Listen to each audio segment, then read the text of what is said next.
My darlings, welcome back to episode 5. And let me tell you something, I can feel a little dangerousness.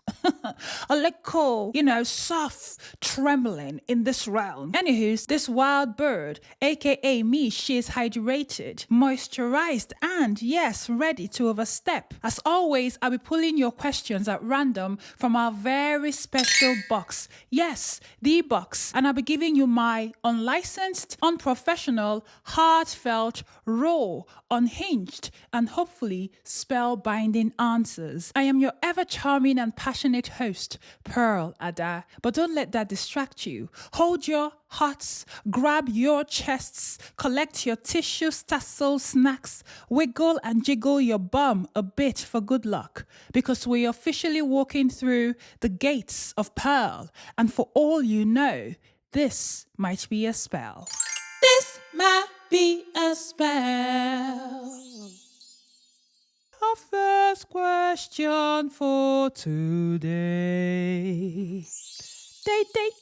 Day. This is a hefty one. This is from Amaka, writing from Nigeria. I still have feelings for my ex. After the breakup, he cut contact and I blamed myself, even though we were friends before dating. Later, I reached out saying I missed our connection and wanted to be friends. He agreed, but he never matched my effort, which made me realize I don't actually want just friendship. Now I want to cut him off so I can move on, but he keeps texting me like we are friends and is pulling me back. Should I tell him the truth that I was confused and I need to move on, so we need to stop talking? Girl, let me tell you something. Life is all about trying things. Life is all about testing things. Sometimes we are clouded in the things we say. We think we want A, but we want B.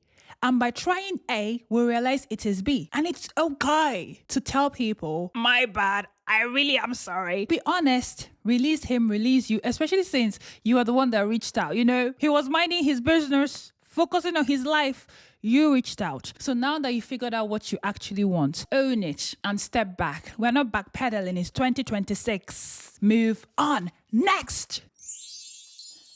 Oh my God, this person has my name. Pearl, is it normal for a man to end a relationship and then when I text that I miss him, he says he misses me too, but doesn't further the conversation? So I stop. Then he views my story and replies to memes and is just emotionally cold to me as he was in the relationship. Girl! Hence the breakup. He only provided financially. He always views and I think it's pulling me back. The thought of it makes me question whether he still wants the relationship or not and is keeping my hopes. Burn that hope. Literally set the hope on fire. There's no hope. Why do you want to go back to somebody who was emotionally cold to you in a relationship? Like, I want to be sweet, but I don't know where to find the sugar. You broke up because he was cold. Nah. What else do you want? I don't want to block him because it would seem like my old patterns of blocking and unblocking because I am emotionally unstable when I'm angry. I have reflected and tried to fix that, but what do you suggest I do? Okay, my darling, since we are namesies, we're namesakes, I'll talk to you like I'm talking to myself. Number one, someone can miss you, someone can feel things for you and not want to be with you. Let's start there. And then let's talk about this viewing story stuff. Someone viewing your story is the equivalent of somebody walking past your house. It means nothing. Zilch. Absolutely fuck all. Okay? Today, I opened my phone and I was looking at my own story and my story ended and I think 5 other people's stories passed. If they are people who look to check who viewed their story, they'll think I viewed their story. I didn't view their story. Their story showed themselves to me. And what is the point of the whole he provided financially? What does that mean? Like, if your emotional needs are not met in a relationship, I don't care if they bought you anything. I don't know why you want to be in a place where you're not being cared for as a person, unless you're homeless and you can't breathe and then they're your keeper and your savior. But this is 2026. Work for your own money, work for your own life so that you don't stay in relationships that are not good because somebody provided financially. Because I'm telling you, I'm reading this shit and I still don't know why that line is there. I'll tell you on his behalf. The man doesn't want you. He broke up with you for a reason. Move on, baby. Block him and move on. Wishing you the best, Namey. Namesake. Namey. Is it Namey they say? Namey, namesake, namesake? Girl, I don't know. But wishing you the best, Pearl. Okay, so the next one is from Mike, writing from Italy. I have been stuck in this tantalizing cycle where I don't feel anything. I have noticed that I tend to process emotions logically and not actually feel them. Do you have any advice on how I can reclaim myself again? Thank you and have a nice day. Start dancing, Mike. Stay with me. I swear, Mike. See, let me tell you, I'm a very heady person. So a lot of times things stay up here because I'm thinking, I'm processing and analyzing.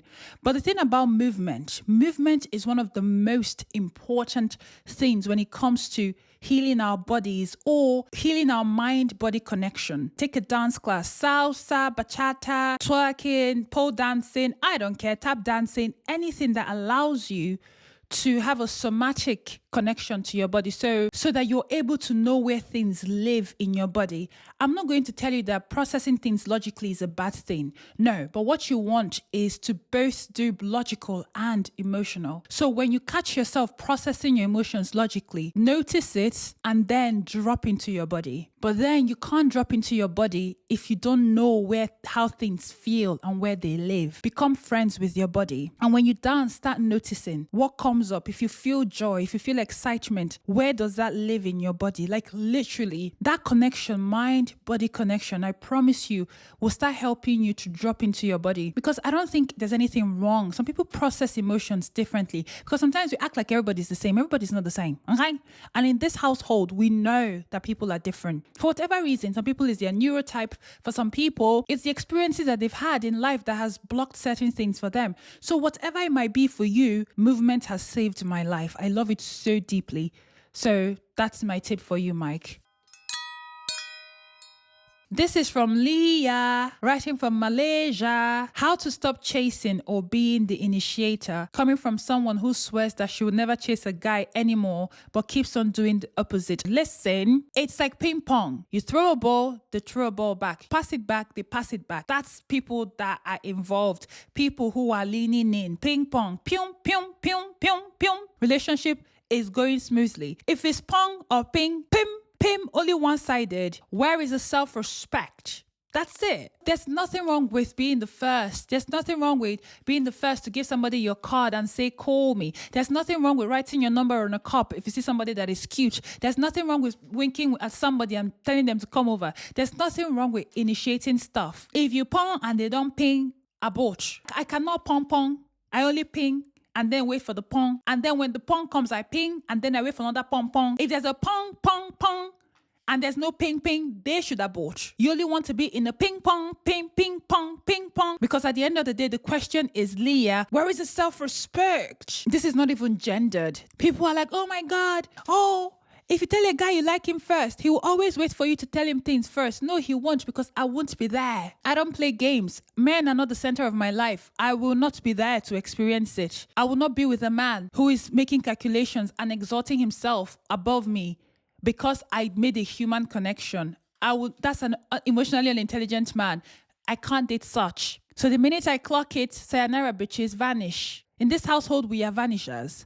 So when people are like, oh, never ever tell a man anything. If you tell him, he will mistreat you. He can't mistreat me. He can't mistreat a ghost. You guys are not getting it. The goal is to be with only emotionally intelligent men. Oh, but a lot of men, yeah, I'll be single. I'm not afraid to be single.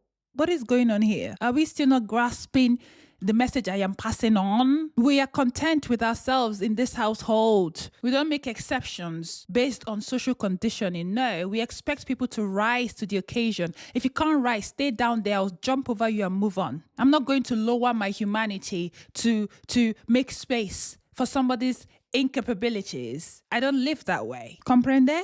Oui, comprende. Oh, I love this. I love this.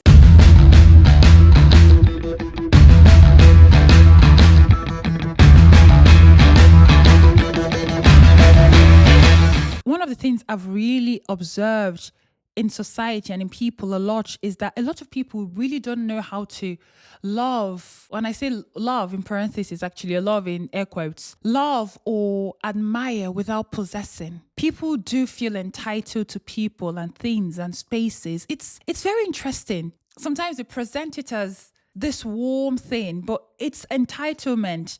Why you can't see somebody or love somebody and care for somebody and actually just watch them be and receive what they are without trying to press buttons and control and input yourself and center yourself. It's crazy, but I'm seeing it a lot. Directly or indirectly, there's this need that a lot of us hold to control and to keep and to own things. It's a very interesting phenomena.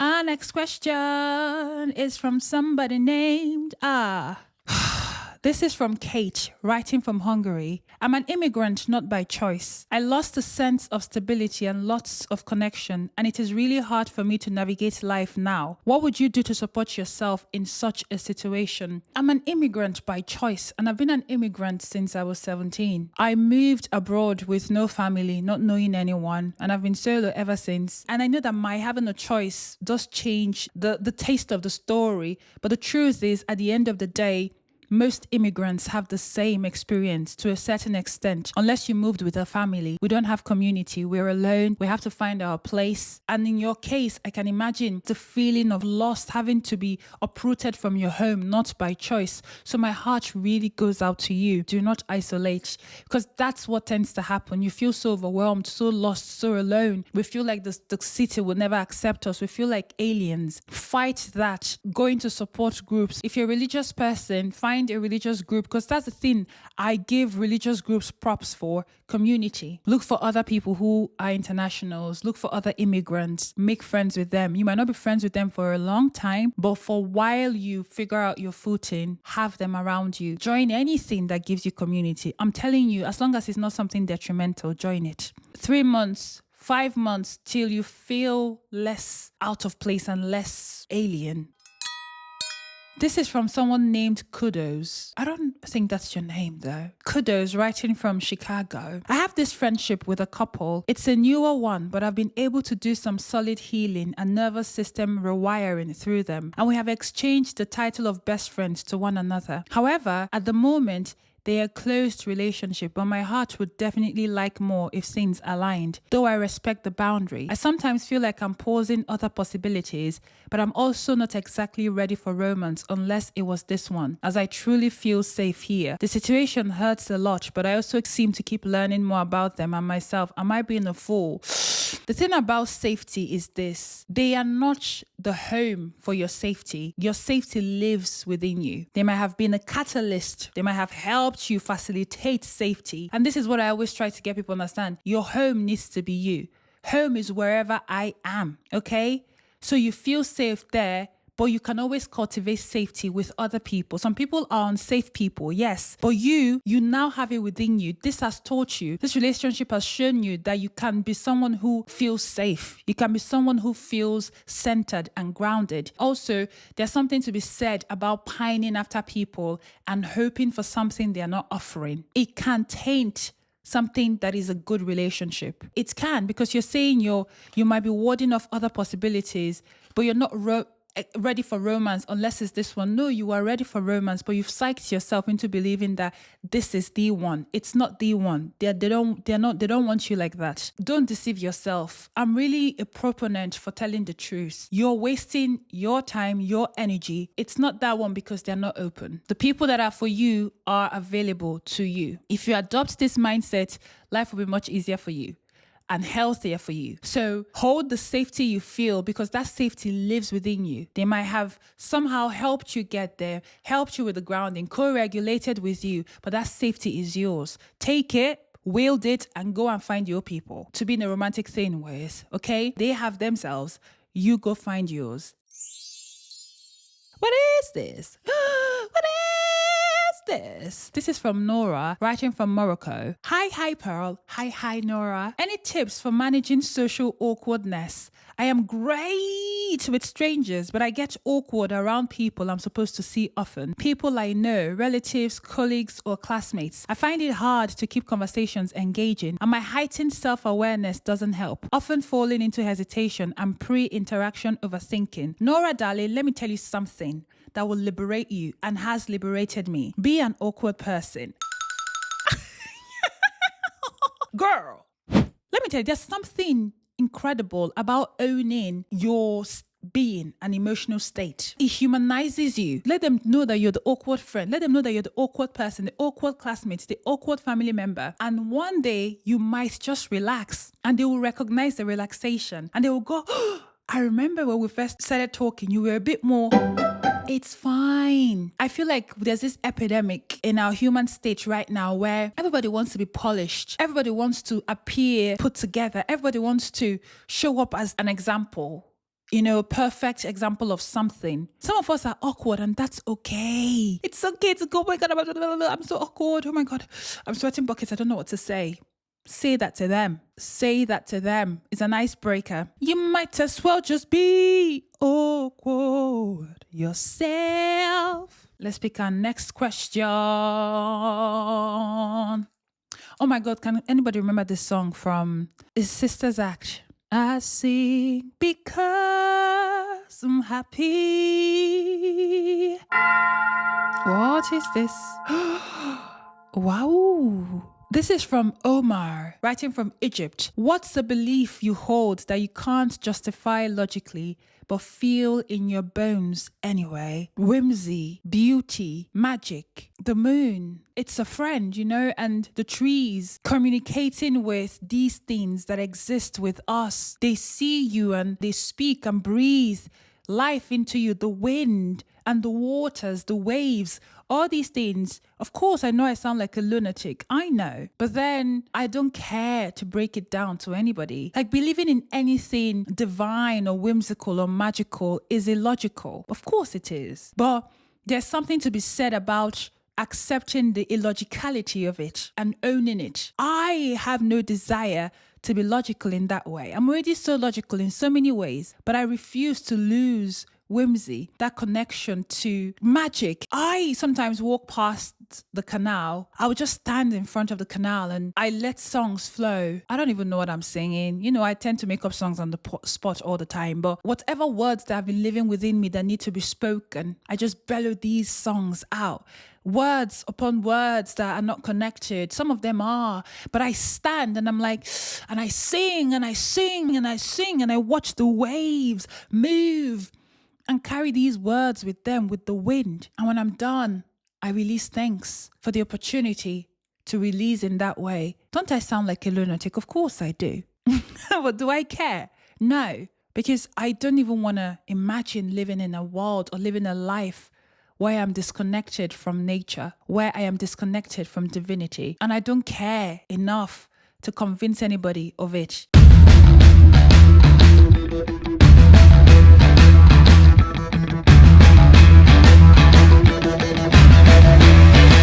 Crazy, crazy, crazy. That's what I'm going to call you. I'm going to call you crazy. Crazy. I'm going to call you crazy. Yes, sir.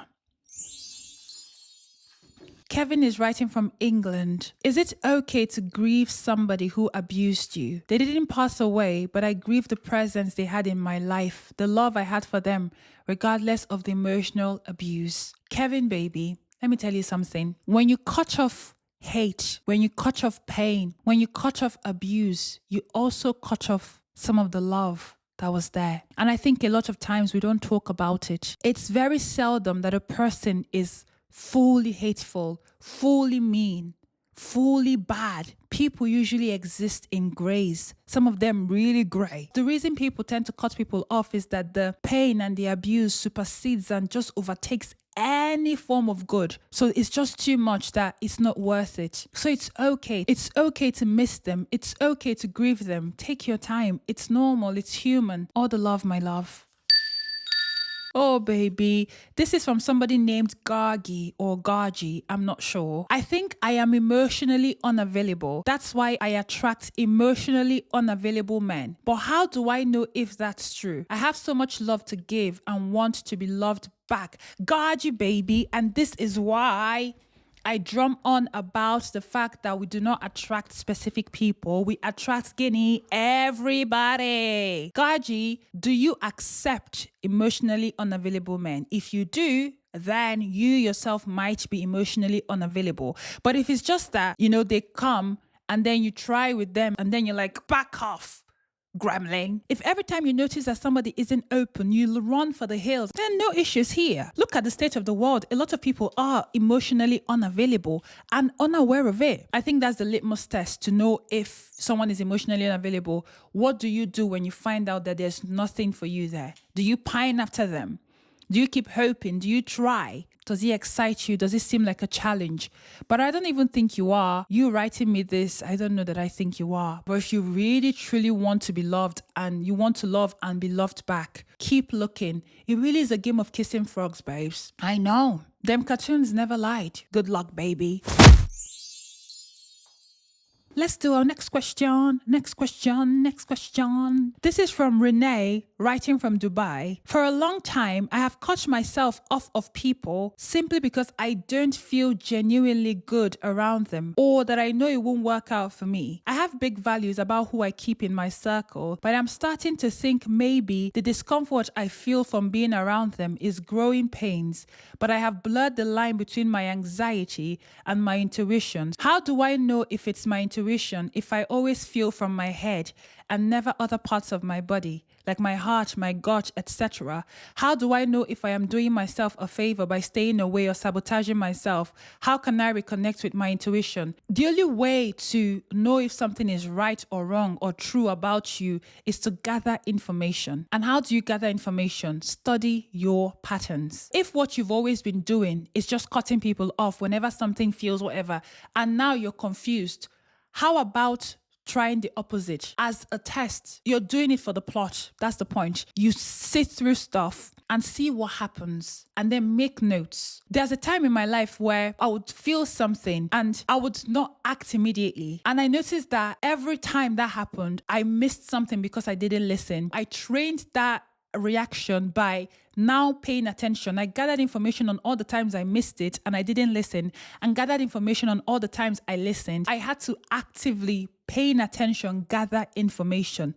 And that will require you to get hurt. That might require you to be around somebody that maybe earlier you would have never have been around. But that's the thing. Boundaries are not meant to keep people out. They are meant to keep people in. Boundaries are for everybody to know where your limits are so that there's safety and love and respect, so that you can still relate with them. Relax things a bit as a test to see what happens when you let things happen. Discomfort is how we become better people. Discomfort is how we build community. But we can't do that if every time we keep running. I speak as a guilty person, someone who has been guilty of stuff like this many times, where I'm just like, oh, I'm not doing it, blah, blah, blah, I'm not dealing with it.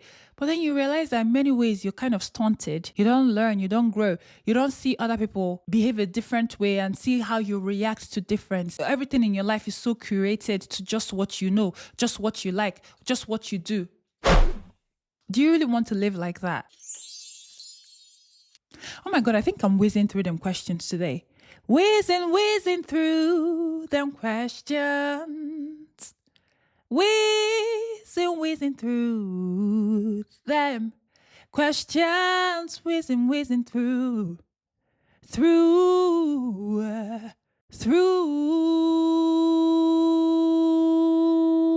them questions.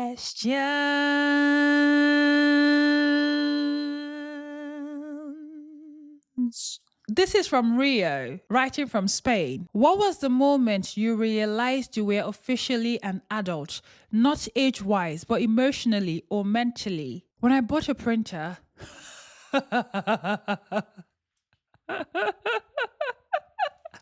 I'm telling ya. This was when I was, I think, either 17 or 18. I was in my uni accommodation and I just remember just seeing that 40-pound printer arrive in front of my home. Tears just poured from my face because it was the first thing I had bought, like the first adult thing I had bought with my money that I earned. There was just something about it that I felt, wow, I'm really living a life and I'm trying to find who I am and my place in this world. I bought a printer and it's mine. Oh, can you people tell me in the comments? Please tell me. I would like to know y'all's answers to this question. I think it's a beautiful question. Thank you, Rio. This is from Zara. Hi, Zara darling. Writing from Saudi Arabia. Should I continue to try my best to stay moral, or is it necessary to be selfish at times? I'm going to read the context, okay, before I answer that. I often find myself with people who roam around with no moral compass and criticize me for having one. I've lost so many friends to this. Recently, my friends hold me to my morals, but they do not act on them. So I am left fighting for them while they seem at peace, being unethical. Now, Zara, this sounds like code language. Because the thing, my sister, is that I don't know the situations we're talking about now, because this can mean anything. Because when you say no moral compass, according to whose way of life? That's why I'm asking you. I wish I knew Wagwan. Maybe you should have given me one example. There's objective morality, but a lot of morality is subjective. I'll give you an example. I hate cigarettes. I detest them. The minute you put a cigarette to your mouth, don't talk to me. Smoking is the only vice where other people are forced to participate in a way that can also kill them and harm them. And if you're someone with any breathing issues or struggles, a lot of smokers are inconsiderate. They don't ask before they start smoking. So it really grinds me to dust. Now, I don't expect other people to feel this way, but it's such a deep thing for me that it almost feels like a moral failure. But objectively, is it really a moral failure? So there's also something to be said about deciding on the life you want to live and then excusing yourself from experiences you don't want to have, while also acknowledging that those people are not necessarily bad or terrible people just because you don't like what they do. See how things can be true at the same time. That's why I gave you the example of the smoking, because you didn't give me anything, Zara. You didn't give me anything, my sister. If it's your own boundaries, your own values, stick to them. But you don't have to demonize other people all the time.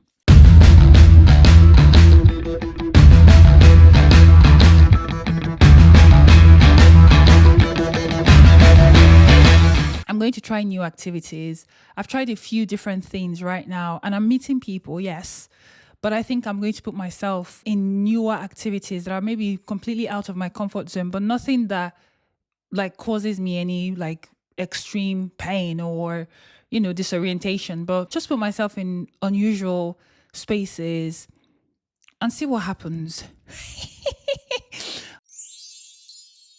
This is from somebody named Ariel, writing from Australia. My girlfriend and I moved in together a month ago after 2 years of dating. Before, everything was easy. Now we argue constantly about chores, bills, messiness, schedules, everything. I miss how fun and simple things used to be. Is this normal adjustment or a sign we rushed into living together? No, this is a sign that both of you are human beings who did not have adult conversations before moving in. You should not live with anybody without discussing everything. You cannot move in with anybody, no matter how you feel about them. You cannot do any big life move without sitting down and hashing out every aspect. In fact, even signing contracts if you can. So I can imagine someone that you have this romanticized view of, and then they move in and now all these things are coming up and you guys are clashing because you did not talk, communicate. You were adults. Language, use it, talk. Instead of fighting, just say, I'm sick of the fighting. We should have done this before, but we didn't do it. Let's have a fun date night. What the date night activity? You buy a whole notepad, sit down and draw a table and decide how you do bills, how you do cleaning, how do you do packing, who wakes up in the morning, talk, and all your problems should be solved. And maybe you're not compatible living together and then you move out, you're still dating, but everybody has their own space. Save your relationship. This is why some people, after living with their friends, they stop being friends. So sometimes you and somebody might not be compatible living together. And I say this as somebody who, when my sister and I used to share a room, she was even talking about it recently. I gave my sister hell. In hindsight, I see it must have been really hard on her because I was like, girl, get it together. And the funny thing is that my sister is so clean. I think she's cleaner than me actually, but I don't know what it was. I wasn't letting her breathe. This is from Avery, writing from South Carolina, USA. How do you make friends as an adult? You stand at a mall. Excuse me, hi. I just saw you. I just wanted to say hi. You go to a meetup and stand in a corner, not knowing anybody. You buy a glass of pineapple juice. You nod. You look at who looks friendliest or who looks like they're a bit bored. You walk up to them and be like, hi. My name is Pearl. My name is Avery. Maybe they talk. You seem interested. Maybe they're not interested. You move on to the next person. You start a class. somewhere, see the same people 5 times. Some of them are nice enough to maybe try and say hello, some of them not. Then you have to be the one to initiate and be the nice one and say hello. Some of them might be open, some of them might not be. You keep going. One day, you might make a friend. There's no rules. Oh, this is from Cora, writing from Jamaica. Hi, Pearlie. I'm 19 years old and I believe that friendship is rooted from a deep and meaningful connection. I only have 2 childhood friends from whom I have lost touch with and some acquaintances whom I don't have a true connection with. Every day I'm mostly alone and most people I meet, I can't call them friends. Is there a way I can connect with my childhood friends without feeling like I am butting in their lives? Butt into their lives? What's wrong with butting into people's lives? Isn't that what we're supposed to do? If they don't want you there, then respect their boundary. I feel like there's this thing we do, the way we as a society now, where everybody's just being overly careful. Why are you mitigating something that hasn't happened? It's all in your head. Butt into their lives and see if there's space for you. If there's space, be so grateful and take it lovingly. If there's no space, be graceful. Inconvenience is part of loving people and knowing them. You're going to be uncomfortable. Everything is not going to work on your own time, at your own pace. Hello, welcome to friendship. Hello, welcome to knowing people and loving them.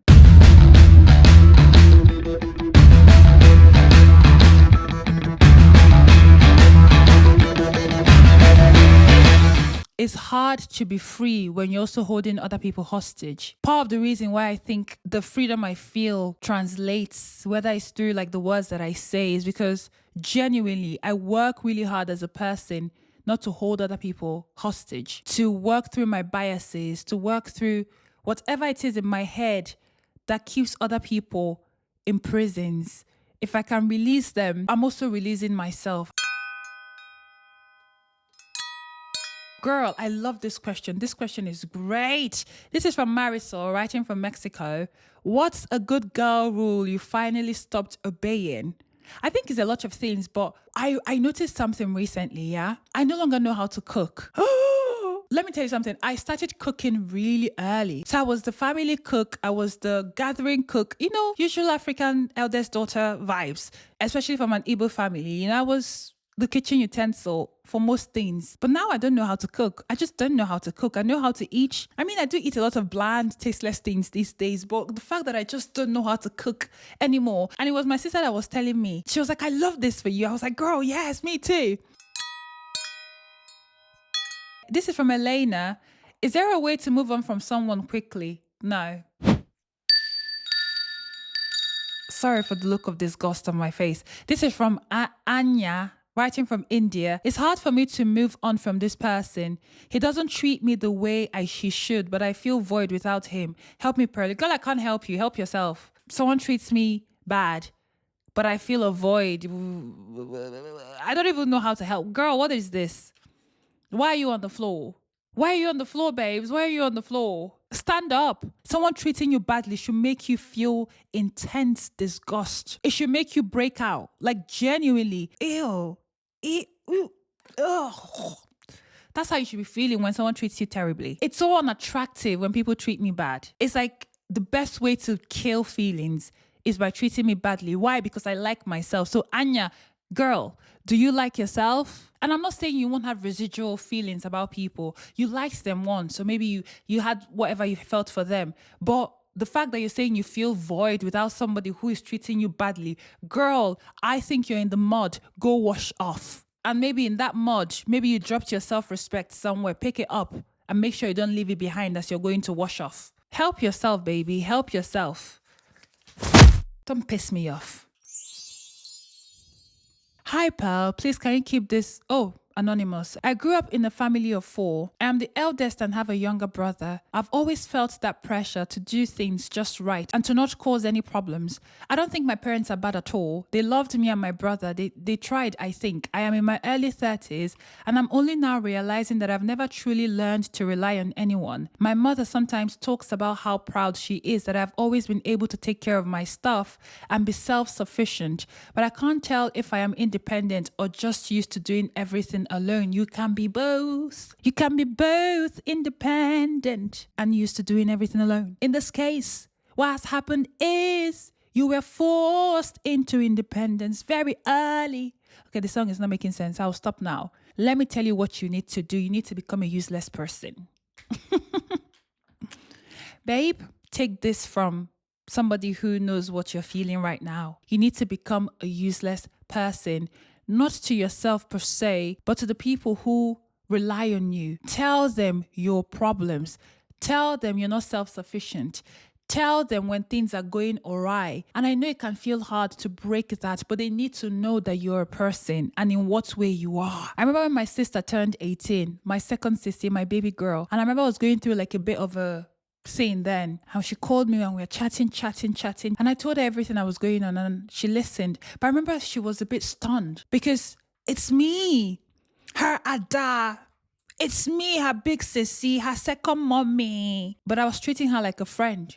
Yes, because I wanted to make sure that the minute she became an adult and stopped being just my baby, that she realized that I was a person and I was fallible and I was not a mountain and I had things that bothered me and I needed people to share with so that we can be friends. So when your mommy is saying, oh, you're so self-sufficient, tell her, mommy, I am falling through a lot. I am suffering. Don't allow people to bestow titles onto you, especially if it's a problem for you. Because me, I tell you, I never learned to rely on anyone, not by choice. There was just no one to rely on. But so you have to retrain yourself to become a relier. And how do you do it? Just fall apart. Even when you know you're capable, fall apart. Tell them, I cannot do it all. Oh no, it can't be me. Oh no. So can you help me? No, I can't. So when they call you self-sufficient, reject it by saying, wow, no, couldn't be me, girl. Just drop the identity. It's killing you. This is from Lou, writing from Nairobi. Hi, dear. Hi, babes. I recently moved to a new city and I'm trying new events plus meeting people. But sometimes I feel certain women act weird or not so welcoming towards me. Has this ever happened to you? Why do you think it happens? Now, let me stop you there, Lou. I'm going to stop you there. Because I feel like sometimes as women, we sometimes forget that women are people. You know, we're so stuck in this, all girls support all girls, that we forget that women are just people. Why are you saying certain women? This is literally what happens when you're trying to make friends. Not everybody's going to be welcoming, and why should they be? Not everybody's open to new people all the time, and it doesn't make them bad. Some people are a bit wary of new people. Some people need a bit more social proof with you to be able to open up to you, and that's okay. That's a human thing. Yes, it has happened to me that people weren't open to me, but it's not because they're women. It's because they're people. It's not because they're men. It's because they're people. There's no essay to be written about this. If somebody is not open and welcoming to you, you take yourself to somebody who might just be. And also, in 2 weeks, when they've seen you 3 times, they might go, oh, she's cool. Hi, babes. I'm this person. Women are human beings. We don't all have to get along. Women don't have to like you just because they are women. But if you're bleeding, they can give you a tampon if they have one. You know, if you're in danger, they can stand up for you, but they don't have to be your best friend. They don't have to welcome you with open arms just because you're both women. That's crazy. You're both humans. You don't know anything about them. So why are they certain women? What does that mean? What judgment have you placed on them? And I'm really going in on you because you need to start going out with an open mind. Going out and meeting new people means rejection. If you really want to make friends, you need to leave this at home. This judging, they're not welcoming next until you find a welcoming group that suits you. You are in your own way. Get out of your own way. This is from Priya, writing from India. What's something related to sex or intimacy that you wish people talked about more openly without shame or making it taboo? Consent and awkwardness. Yes. Being honest about testing, talking through what you like. These things are actually great. It ensures that everybody has a good and respectful experience. All these things, any kind of physical intimacy can be awkward. It doesn't have to be sex. It's part of it. I think we just need to normalize awkwardness again. Melinda, writing from Netherlands. How to cope with being an unattractive woman in society and in romantic relationships. I've never been in a romantic relationship and I've noticed that I've never got any guy's attention ever. And I know it has to do with my appearance because I look way out of all beauty standards. So how to be happy with knowing you will never please or attract someone romantically. Melinda, I'll be honest, we are a society so driven by looks. And you are right, so I'm not going to be one of those people who tries to gaslight you. But I also want to challenge you. Because the truth is, sometimes we really are so hard on ourselves. Many the people used to call me ugly. That sounds crazy, even my hearing it out loud. But I used to be ugly at some point, apparently. And I did look in the mirror at some point in my life and think, I'm a bit, I said all the things. It took me a while to be able to include myself in beauty. And that had to do with just loving myself for existing, my fullness and what I add to myself and the world and who I am, and just Pearl as a package, that it just all compounded and included my physicality. But it took a while. That's number one. Number two, there's a difference between attractive and pretty and beautiful. Not everything that is pretty or beautiful is attractive. Okay? So it's the language I'm trying to challenge. A lot of things make people attractive, how they carry themselves. Because if you walk around thinking you just don't look great, you're not good enough, nobody will ever want you, now you're putting all this power on random strangers. You don't even know them by name. That's how imaginary and random these people are. So how about learning to work so that you can feel confident in your body, in your skin, in your person, so that when you walk into a room, that confidence follows you. You carry yourself like you're the shit, because you will believe you are the shit. In a world that will call you names, in a world that will look down on you, why are you doing that to yourself? You will always be beautiful and ugly at the same time. I have a video literally on this, beauty standards. Go and watch it. I know some people think I'm ugly. Do I care? No. But I also know some people think I'm the most beautiful thing on earth. Do I care equally? No. I'll be honest with you, I just don't. But I think I'm beautiful. That's all that matters. So when someone affirms it, I go, thank you for noticing. I'm like, thanks, babes, knowing fully well that I know. And also, I'm a tall woman and I wear heels. Look at me. Let me show you my shoes. That's me. But do you know what it took me to get to this point, to be able to wear the shoes I want and walk outside in 4 to 5 inches, even with my stature? I went through a period of my life where I just wore heels everywhere, even though I felt ugly, huge, humongous, everything that women are not supposed to be. So I went outside in that discomfort until I got comfortable being seen. I really had to force myself into this woman. But now when I walk the streets, people are turning, almost about to lose their necks. I don't even assume that people are staring at me for any reason other than the fact that they've never seen something so gorgeous. Because in the world that will curse me, call me names, tell me so many things about myself, why in the hell will I add to those wagging tongues? No way. So I had to find a way to be attractive for myself, to turn myself on, work on your skills, the way you carry yourself, the way you talk, the way you move, the way you glide. There's so much a person can do. Become the woman you want. Experiment with your looks, with your dressing, with your body. There's so many ways to make yourself attractive for yourself so that when you look in the mirror, you go, wow, I like what I've done with my hair. I like what I've done with this. I like what I've done with how I eat. I like how I walk. I like how I speak. So I'm not going to tell you how to cope I'm going to tell you to, baby, find it within you to create attractiveness for yourself. Not for men, not for a future romantic partner. I send you all the love, Melinda, and really thank you for asking me this question, because I know it's not an easy question to ask a person.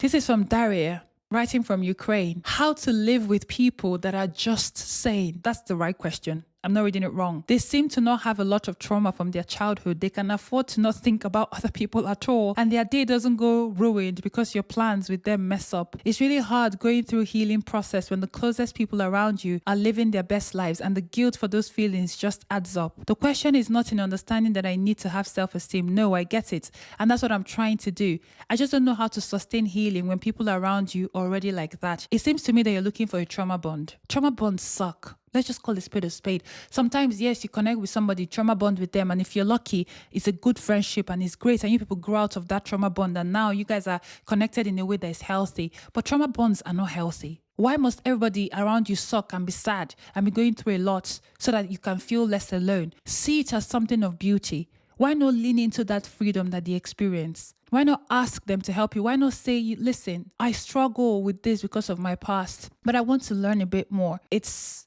tough. It's almost like a kind of sad, bittersweet type of jealousy where it's like, oh, I wish it was me. I wish I didn't have to go through all of this. Seeing people live so freely. Make it an assignment to learn from them, to bask in it. Ask them to give you grace too. But don't expect them to knock down their safety for you. Aspire to reach that safety. And if they're really safe people, as you say, that means they're secure, they're happy, they're well, then you can trust the things they do for you or around you. Maybe if plans scatter, you know that they're not trying to harm you. They're not playing games. Do you see what I'm saying? It's a privilege to be around health. Emulate health. Be grateful for it. that he found you. So maybe take it as a challenge to grow, to lean into health so that you can repair your nervous system. Shake, shake, shake, shake, shake the box. Shake the box. I've been thinking about you. Dun, dun, dun. Why you dun, dun, dun. Dun, dun, dun, dun, dun, dun. Early in the morning. Oh my gosh. Later in the evening.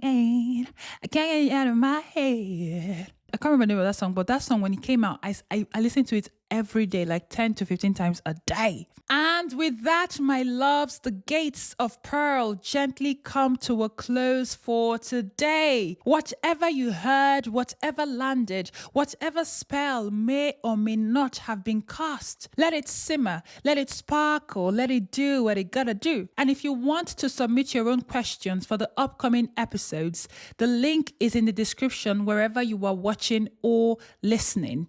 I am your host, Pearl Ada, and this has been This Might Be a Spell. This might be a spell.